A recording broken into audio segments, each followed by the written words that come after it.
Bienvenidos a Voces, un espacio en el que hablamos de libros, entrevistamos a autores y a todo tipo de actores en la creación literaria y artística en general para subrayar la importancia de la revolución de las letras en esta época de transhumanización. Hoy más que nunca los libros son importantes. Los libros salvan vidas metafóricamente, pero también han salvado alguna que otra literalmente. Y para ayudarnos a participar en esta revolución, hoy tenemos con nosotros en Voces a Toni Sánchez Bernal, que acaba de publicar su primera novela, que no es su primer libro, pero sí que es su primera novela con la editorial Planeta, Ofensa al frío, un thriller psicológico en el que el hogar se convierte en protagonista que lo va invadiendo todo poco a poco y sobre todo a sus dos habitantes principales, que son Alba y Miguel, que tras perder a su hija se han convertido en extraños el uno para el otro, pero son incapaces de abandonar ese lugar donde se producen además algunos fenómenos paranormales. Sus vidas dan un giro completo cuando son acusados de un asesinato del que no se pueden defender de ninguna de las maneras porque al parecer la autora está muerta, ha muerto hace 3 años. A partir de ahí, el misterio y el terror psicológico también, porque de eso hay mucho, están servidos en esta novela. Toni es, para quien no lo conozca, guionista, es escritor y realizador también, pero sobre todo se define, y esto me encanta, como un contador de historias con la vocación de emocionar, atrapar y entretener. Si lo ha conseguido o no con esta novela, pues ya sabéis, los jueces, vosotros, los lectores. Y mientras tanto, nosotros vamos a profundizar en algunos aspectos de esta historia que a mí sí que me ha gustado. Bienvenido, Toni. Es un placer tenerte en Voces. El placer es mío. Muchísimas gracias, Lorena, por el interés que has mostrado por la novela y por ofrecerme pues, este espacio y tiempo para hablar contigo. Toni, cuando nos visita por primera vez alguien en Bitácora, le preguntamos pues siempre lo mismo. ¿Cómo ha llegado la literatura a tu vida?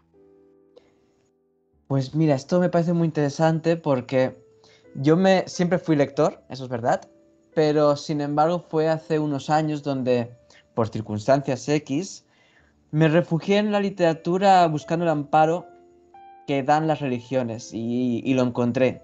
Así que cuando antes en la introducción has dicho que a veces los libros salvan vidas, yo pienso que sí, que la verdad es que yo soy uno de esos casos y que sin la literatura no estaríamos aquí hablando tú y yo. Ujú. Comparto esa visión y a mí también los libros me han salvado la vida. Por eso siempre los subrayo, porque son muy importantes, muchísimo más importantes de lo que podemos esperar de ellos, ¿no? De algo escrito, de la palabra escrita en un papel o virtual. En 2019 publicas tu primer libro, que es un ensayo con la editorial Colima, titulado Morir, el último tabú. Es una obra de no ficción, como hemos dicho, que está centrada en el tema de la muerte.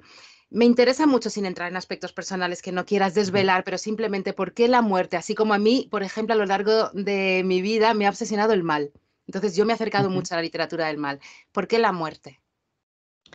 Es un tema que me gusta, sobre el que me gusta reflexionar, pero sin el morbo. O sea, la verdad es que sin el morbo y sin miedo. No me da miedo la muerte, tampoco me quiero morir, tampoco tengo prisa por morirme, porque hay gente que lo malinterpreta.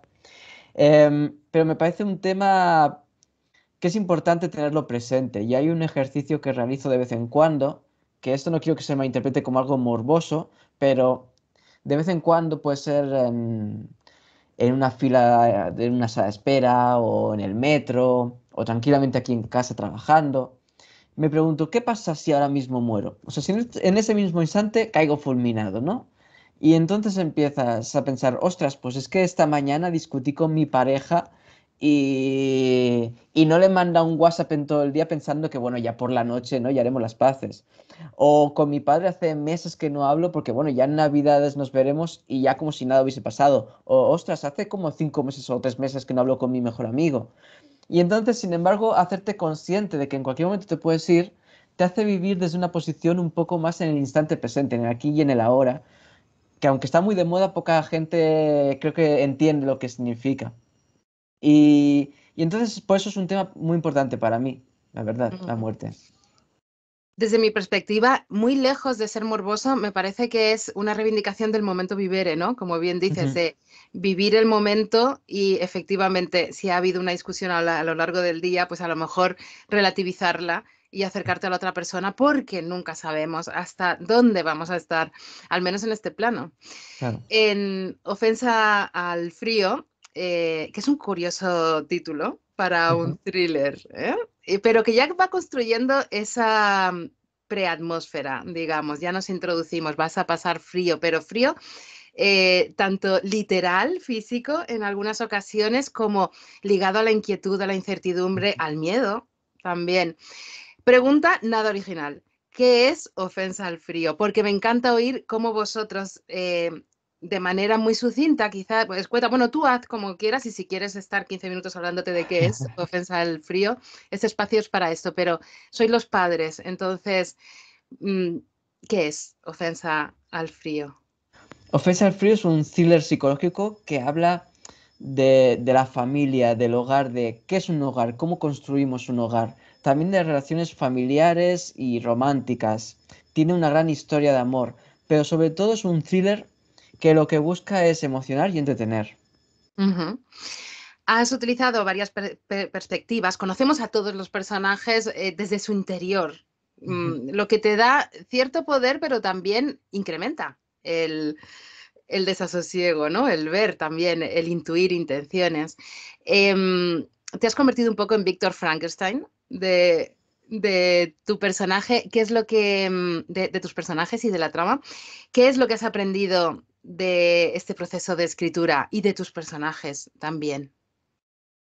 Pues imagínate, la historia la empecé a escribir en 2019, entonces ha sido un aprendizaje continuo. Además, lo bonito ha sido ver cómo iba creciendo poco a poco el manuscrito, ¿no?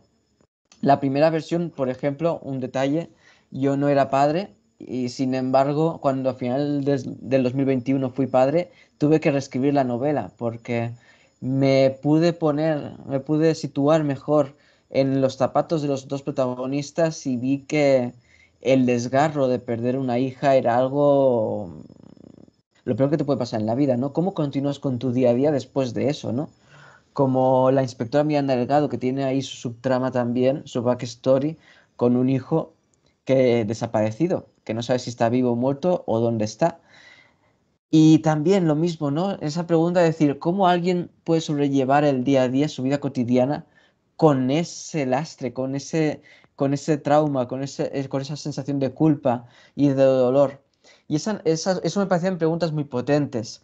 También al haber distintos puntos de vista, me ofrecía la posibilidad de una de las cosas que a mí más me gustan de las novelas de suspense, de la novela negra y del thriller, que es el mostrar los matices, los tonos de grises, enseñar que en la vida no todo es blanco y negro, aunque hoy en día hayan muchas personas que se empeñen en decirnos que es así.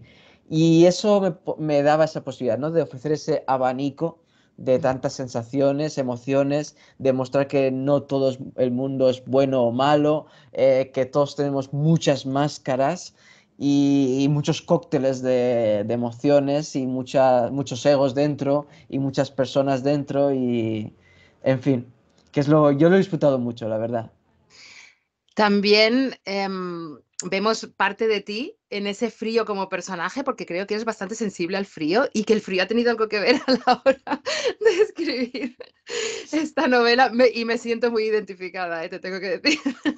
Claro, y es que imagina, nací en Tarragona, después viví en Alicante y después en Cuba. Entonces, lugares cálidos donde, bueno, pues sí, hace igual un par de semanas un poco de frío, te pones una chaquetilla y ya está, ¿no? Esa era mi experiencia con el invierno. Sin embargo, recién llegada a Madrid, con este invierno tan fastidioso que tiene la capital, pues escribí esta primera versión en una guardilla muy mal aislada, o sea que ponías la estufa, pero es que en cuanto la apagabas se te iba todo en 30 segundos y con 5 capas de ropa. Y esto la gente se cree que es exageración y digo, ojalá, porque la verdad es que me parecen pocas. 5 capas de ropa y con las manos engarrotadas que a veces me costaba escribir. Y no, lo repito, no es ninguna exageración, es que era literal, o sea, lo pasé muy, muy mal. Es terrible. El frío suele estar muy asociado a las apariciones de fantasmas. Ujú. Y en Ofensa al Frío también encontramos esa dimensión con el personaje de Aurora Arlen, que es introducido al principio, no estamos haciendo ningún tipo de spoiler ni Ujú. nada, es al principio de la novela por Eugenia, una compañera, una mujer que Alba, la madre de Lucía, conoció en el círculo de ayuda y acompañamiento en el duelo. Y le manda un vídeo, le dice, mira este vídeo, y leo. En el vídeo, una mujer mayor de 70 años explica lo que a priori podría parecer una idea de locos, la doctrina espiritista, conocida normalmente como espiritismo. Pero el espiritismo real, defiende la mujer, no el que dicen practicar esos mediums de la televisión vestidos con sotanas cutres y que te cobran porque hables con tu hijo a las 5 de la tarde en su oficina.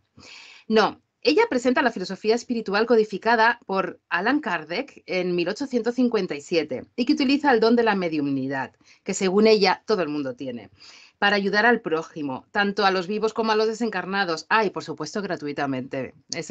Ese tono que entra tan en, en contradicción con otros momentos profundos y tensos, que me Ujú. gusta mucho porque alivia un poco el ritmo, porque si no, no sería sostenible emocionalmente para el lector, porque estaría comiéndose las uñas. ¿Tú has hecho espiritismo alguna vez o has presenciado algún... No soy espiritista, pero sí que por mi trabajo llevo 10 años en contacto con el espiritismo y con espiritistas de verdad. Entonces, pues bueno, pues siempre al volver de los encuentros con ellos me acompañaba cierta frustración, siempre llegaba a casa con cierta frustración de ver que esa verosimilitud, esa verdad con la que hablaban, yo no lo encontraba en las ficciones, ¿no? Sobre todo porque, claro, ellos son una filosofía espiritual, no es el espiritismo que nos vende el cine o otras novelas. Entonces eso me gustaba mucho, ver esa filosofía respecto a la reencarnación, al contacto con el más allá, a cómo es un centro espírita, que es nada más lejos de cómo nos lo pinta el cine, no hay cirios, no hay oscuridad, no hay incienso en el ambiente. Y entonces eso era también un desafío, ¿no? De mostrar ese espiritismo que yo veía en mi día a día, implementarlo en una historia de género. Ujú. Y creo que ese es el punto diferenciador también de la novela, ¿no? Ver esa verosimilitud respecto al mundo de los espíritus Mm. y de los mediums. Eso lo hablaba con Javier Pérez Campos Ujú. cuando lo entrevisté por Inmaturi, los Inmaturi, que está muy bien también. Además que Sí, va sí, muy sí. bien ligado, hace un buen pack de regalo, Ofensa al Frío y los Inmaturi de Javier. Y decía justamente eso, que las apariciones y todo este universo que en el cine se nos presenta como, bueno, grandioso y con fenómenos que no se dan después Ujú. en la vida real o en las sensaciones reales y tú lo manifiestas así y así lo describes en tu libro y está muy bien. Algo que me ha gustado mucho también es cómo has creado la casa psicosomática, porque es una casa que también al final se convierte en un personaje, igual que el frío, y va evolucionando. Parece que siente, Ujú. a veces es un corazón, tampoco podemos ahondar mucho en todo ello, pero es muy interesante. ¿Tú te has sentido ligado así a un lugar en algún momento? ¿Un lugar o que te atrapa o que te expulsa? Bueno, de esta manera tan exacta no, ¿no? Pero sí que, claro, yo viví en Cuba un año cuando estudiaba en la escuela fundada por Gabriel García Márquez. Y, y era algo de lo que hablábamos mucho los alumnos y profesores, de que era curioso porque estando bien, o sea, éramos estudiantes, ya te puedes imaginar, la vida alegre, todos con mucha energía, La eh, y, bohème. Que y en Cuba con el ron muy barato, o sea que no me voy a quejar en absoluto, no quiero que suene como un tono lastimero, pero sí que es verdad que había algo de lo que hablábamos mucho, tanto profesorado como alumnado, de cierta sensación en el ambiente, cierta claustrofobia y asfixia, de que era como, ostras, es que es una isla, es que no podemos escapar de aquí. O sea, no... Y estábamos a campo abierto y todo, ¿eh? O sea, que no estábamos encerrados en una cárcel ni nada. Que nadie se imagine nada malo, por Dios. Que es un lugar maravilloso, además, la escuela de la ICTV. Y por eso la llamamos los alumnos cariñosamente la utopía.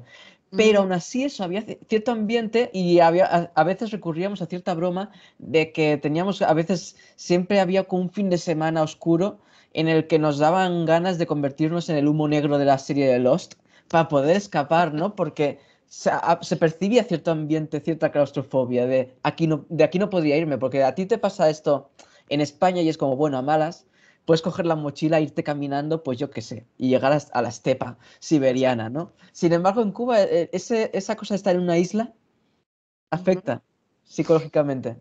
Eso podemos establecer una analogía también con el sentimiento, en este caso de dolor, de desasosiego, de pérdida absoluta, cuando pierdes a alguien tan querido como puede ser un hijo, el no saber escapar de esa situación que te puede llevar a tener pensamientos oscuros, como yo los llamo, ideas oscuras, como le ocurre a Miguel, Mm. o a evadirte en la creación en un momento dado, o en otros asuntos, como le puede ocurrir a Alba. Creo que algo has dejado ya intuir, o lo has dicho al principio de la entrevista, has utilizado en cierta medida la literatura también como un proceso Ujú, catárquico en ciertos momentos, la literatura, escritura, tanto ujú, de ficción como de no ficción, o en ujú. guiones. Em, ¿Tú aconsejarías a las personas que pasan por un momento, sin ánimo de ser escritores o de querer Sí, sí. publicar, pero escribir el libro de sí mismos en un momento determinado? Que te hago esta pregunta, es un poco rara y que no está, quizá no esté muy en relación, aunque sí, con el libro, pero porque la literatura, como hemos dicho, puede ayudar a las Ujú. personas. Entonces, esto es una vía también, podría serlo. Isabel Allende dice que sirve mucho escribir para poner en orden tu cabeza, ¿no? Entonces, y para conocerse a uno mismo. Sí, sí puede ser que, claro, que aunque no quieras ser escritor, no quieras publicar, escribir para uno mismo igual ayuda, ¿no? Un diario o reflexiones, ¿no? Yo conozco a gente que nunca ha querido ser escritor y ni siquiera es un gran lector, pero que sí que tienen las notas del móvil, ¿no? Como pequeños relatos, pequeñas Ujú, escenas de, pues, de su infancia, de su adolescencia o de lo que le ha pasado en el trabajo, ¿no? Casi a modo de diario, pero que no se plantea cada día voy a escribir qué me pasa. Y yo a veces me han dejado leer algunas de estas entradas y son pequeños micro relatos y muy ujú, bien apañados que, oye, que podrían ser un libro de relatos breves perfectamente, ¿no? Pero no, no se lo quieren enseñar a nadie, no quieren publicarlo, no tienen ese deseo. Pero sí que entiendo esa parte de que les ha ayudado a conocerse, a cuando escribes también te ayuda a entender el conflicto, te ayuda a entender también a los demás, ¿no? De por qué cierta persona puede haber actuado así o asá, o, o por qué me he sentido de esta manera, ¿no? Cuando una persona X, fulanito, me ha dicho esta cosa que aparentemente no tiene tanta importancia, ¿por qué a mí me ha afectado tanto? ujú. Ah, pues porque en mi pasado igual esto radica con que me ha hecho sentir así esta frase en concreto. Entonces sí, sí puede, pues siempre es beneficioso escribir, claro. Ujú. Y siempre puede servir también a nuestros amigos escritores, se lo pasamos y oye, pues inspiramos un poco sus historias cuando su imaginación a lo mejor pues no llega hasta ahí o necesita un poco de inspiración. En Ofensa al Frío encontramos todos los ingredientes necesarios para disfrutar de una novela de suspense, para un thriller psicológico, para esos momentos, esas pinceladas, como decía, de terror. Em, Toda esa simbología es muy bella ir captándolo también, porque lo haces de manera muy natural, todo. Es natural como la vida misma, con los sentimientos, y se nota que también has ahondado mucho en ti. ¿Tienes miedo de haber dejado demasiado de ti? Porque dicen que en la primera novela el autor lo deja prácticamente todo, lo suelta todo, aunque esté disfrazado de otras cosas. Aquí me vienen dos nombres de escritores, bueno, que son pirámides, ¿no? En la literatura. Uno es Mario Vargas Llosa, que dice que escribir una novela es hacer un striptease al revés. Mm, Y otra es una anécdota de Isabel Allende, que ya la hemos comentado antes, pero bueno, me parece una referencia fantástica para volverla a comentar una vez más, de que siempre comenta que cuando Carmen Balcells, su agente, la fichó, le dijo, mira, te voy a representar porque me ha gustado mucho La Casa de los Espíritus, imagínate, ¿no? Menudo novelón.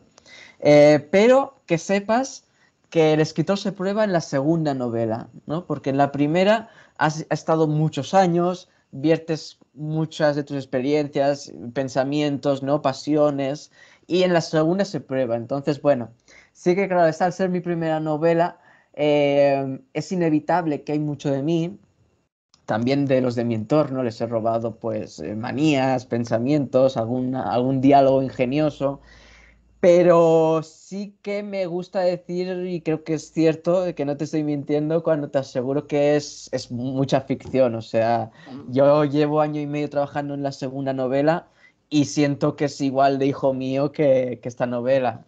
ujú. ¿Cuáles son tus grandes tótems del misterio o del terror psicológico?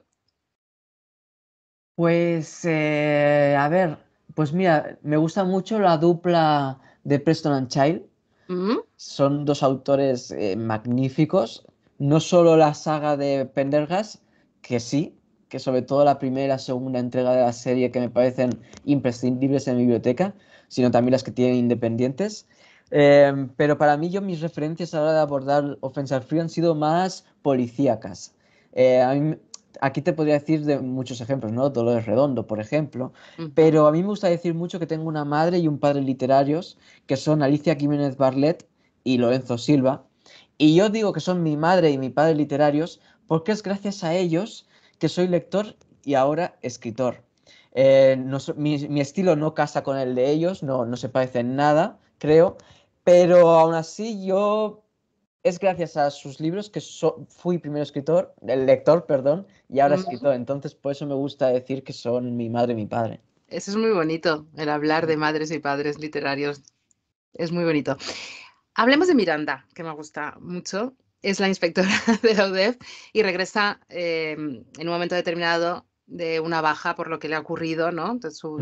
Por la pérdida de su hijo, porque bueno, está perdido en cierta medida, y se enfrenta a un caso que la va a enfrentar a sí misma también, evidentemente, y además es una mujer que viene de pasar líneas rojas. Cuando se pasa una línea roja, ya no se devuelve a ser la misma persona.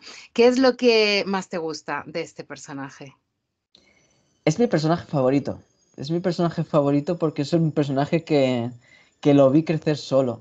Y te cuento por qué digo esto. Yo, como vengo de mi formación es del guión cinematográfico, en el mundo del guión somos muy cuadriculados respecto a los documentos menores. Es en el sentido de que antes de lanzarnos a la escritura, pues hacemos storyline, sinopsis, escaleta. Y yo, aunque fuese una novela, así lo hice. Entonces, en la primera versión, el personaje de Miranda Delgado era muy testimonial. Salía de vez en cuando tenía que salir la policía para, bueno, por el hecho de que la investigación acercara más a los personajes, pero muy testimonial, muy de vez en cuando y ya está.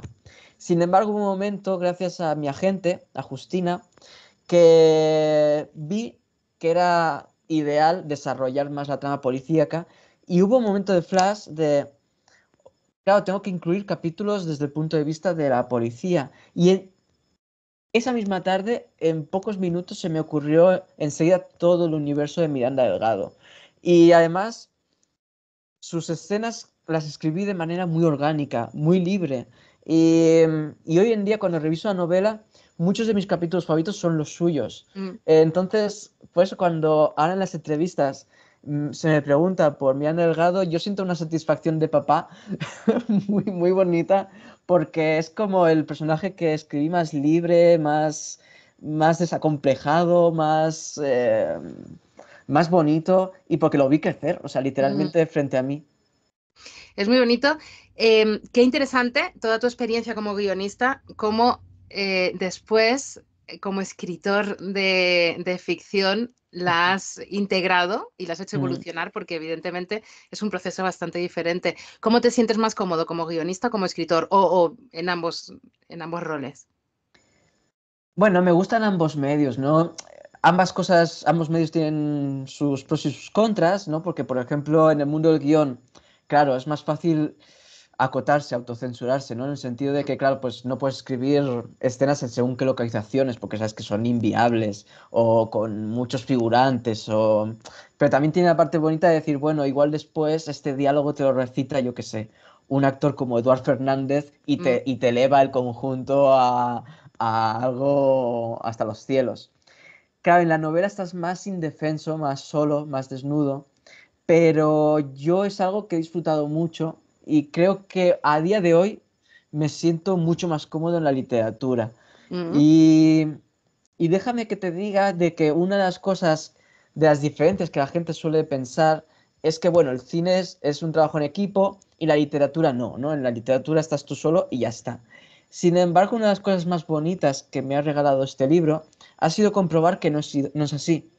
No es así porque yo ahora cuando tengo el libro aquí en mis manos, veo que aquí se aunan los talentos, los esfuerzos, el tiempo de muchas personas. Hablo de mi agente, de mis dos editoras, de Isa de prensa, de Sabrina, ¿no? Incluso del fotógrafo. Entonces es como, sí, mi nombre está aquí en la portada, pero sinceramente, ojalá hubiese en las novelas, en los libros, unos créditos finales, ¿sabes? Qué Cosa que, bonito eso. de hecho, cuando yo a veces veo escritores que no ponen agradecimientos al final, me parece feo, porque es como, ¿en serio? ¿Lo has hecho tú todo? O sea, ¿has parido tú esto? No, ¿verdad? Me parece muy feo no poner agradecimientos. Pero aunque no hiciesen falta agradecimientos, que hubiese realmente una página, o al principio o al final, con los créditos de quién ha hecho tal cosa, porque sí que es verdad que se pone quién ha hecho la portada o la fotografía, pero no siempre se dice quién ha sido el editor detrás, o quién ha sido el editor técnico, o quién ha hecho las medidas del diseño, ¿no? De la sobrecubierta. Y esa cosa creo que sería muy necesario, porque al final también es un trabajo en equipo. Esto me parece muy interesante, así que anotamos, a ver, los que nos estén escuchando, hay que poner créditos literarios, me Sí. encanta, lo de padre y madre literaria, y créditos literarios. Ya tenemos que dejarlo, se me ha pasado volando y no hemos hablado de Diana Villar, que también la tenía por aquí apuntadilla, de Carlos y Víctor Blanco, que son muy interesantes y también adheridos o detentores del frío, en cierta Ujú. medida, porque el frío da para mucho también, pero Sí. bueno, aquí no es caso de destripar la novela, sino de invitar a la gente que se acerque a ti como novelista. Creo que nos vas a dar muchísimas más novelas para disfrutar y tan interesantes como Ofensa al Frío, editado con Planeta. Aquí lo tenéis. En Bitácora consideramos que la libertad se halla en el conocimiento, así que gracias por hacernos más libres a través del conocimiento de tu trabajo. Y antes de despedirnos, así, en plan como revolucionario, ¿quieres reivindicar el trabajo de un guionista? Porque los guionistas también se olvidan a veces, ¿no? En las películas, más allá del director, ¿no? A veces hacemos más caso quizá al director de fotografía que al propio guionista, cuando reside bastante del éxito de una serie, de una película. Sí, sí, por ejemplo, es cierto, ¿no? Que muchas veces, de hecho, ahora hay una reivindicación muy fuerte desde hace un par de años, o incluso menos, un año, del sindicato de guionistas, ¿no? Que como que cada vez que sale un artículo de una película, ¿no? Y no se nombra al guionista, es como, hey, que la ha escrito tal persona, ¿no? Porque a veces suele decirse, ha iniciado el rodaje de tal película que va a ser dirigida por tal y con estos actores. Di quién lo ha escrito, ¿no? Y sí que es verdad que hay guionistas súper talentosos. De hecho, por ejemplo, hay guionistas como Guillermo Arriaga, ¿no? Que es responsable de la trilogía que hizo famoso a Iñárritu, que malogradamente ya no hacen dupla creativa. Y es una pena porque yo creo que se ha notado un poco en la filmografía de Iñárritu, siendo una filmografía de auténtico lujo, pero es que lo de Guillermo Arriaga es fuera de serie, o sea, es un talento que es de otra dimensión. Mm. Pues muchísimas gracias por tu reivindicación, porque este espacio también es para reivindicar todo lo que queramos. Y gracias de nuevo por esta historia, por Ofensa al Frío, por tu sensibilidad. Eres una persona que tienes mucha sensibilidad a la hora de escribir, pero sin muchos añadidos que hagan pesada una historia. Es algo fluido, es natural y Ujú. podemos pues, pues sentir mucha empatía con muchos personajes y rechazar a otros que son terribles. Un abrazo y nos seguimos viendo y siguiendo, que ya estaré yo pendiente de todo lo que tú hagas. Muchísimas gracias, Tony, ha sido un placer. Gracias a ti, Lorena.